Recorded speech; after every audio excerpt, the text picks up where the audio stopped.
So at the start of week 4, I made this series of collages.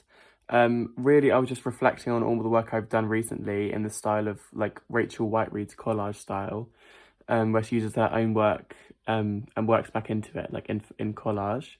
So I was looking at again just like um, the repetitive former element of shape and pattern on the fungus growing on the trees. And then I was looking at sort of like the movement of light, and I really enjoy this collage probably most um, because of how like simple it is, and it's just my photos of the alleyway all collaged together, and it sort of seems like it's flowing and moving. And I really wanted all of these collages to just kind of like strip back and be quite like simple and raw, like focusing on like composition rather than um, like just getting loads of photos down. So this was just a discarded photo from my film roll that I then bleached into and made these sort of like sparks and then covered with translucent paper again to sort of like isolate these moments of memory. And this was one of my simplest ones, so it's just 3 photos. And I really enjoy how this is like so simple, but it just gets my point across so clearly that 3 different places all in one, and it's only divided by this really small cut that I made there, which I really enjoy. And then here's a photo of the forest and my poem about the forest kind of like weaving in with the tree trunks of the trees. And this was sort of a happy accident. This was just me cutting out one of the lights for this piece.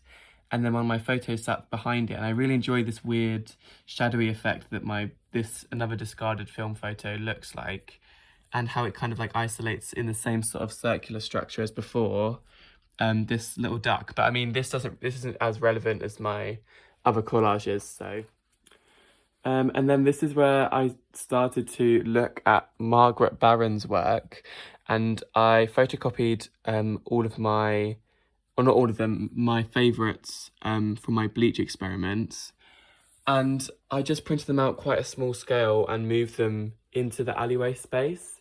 So I stuck them across all the lampposts down the alleyway, and here's a video of me walking through. But I really enjoyed how it makes the viewer walk through, like you have to walk through the alleyway to see all the artwork pieces, and I really enjoyed that because it kind of just like elevates the idea of wandering culture. And then so I acted on my idea of covering my road sign with a segment of my poem, which I had thought of that idea from the start. And I chose fragments of myself because instead of visualizing these fragments of myself in the space, I could just state the plane, and it's literally fragments of myself in the space, which I really enjoy. So first of all, I stuck my life-size scale sign onto the original sign, but then I thought that wasn't as effective and it felt quite limited. So I then made it more sturdy and made it like a physical sign itself that would stand on its own.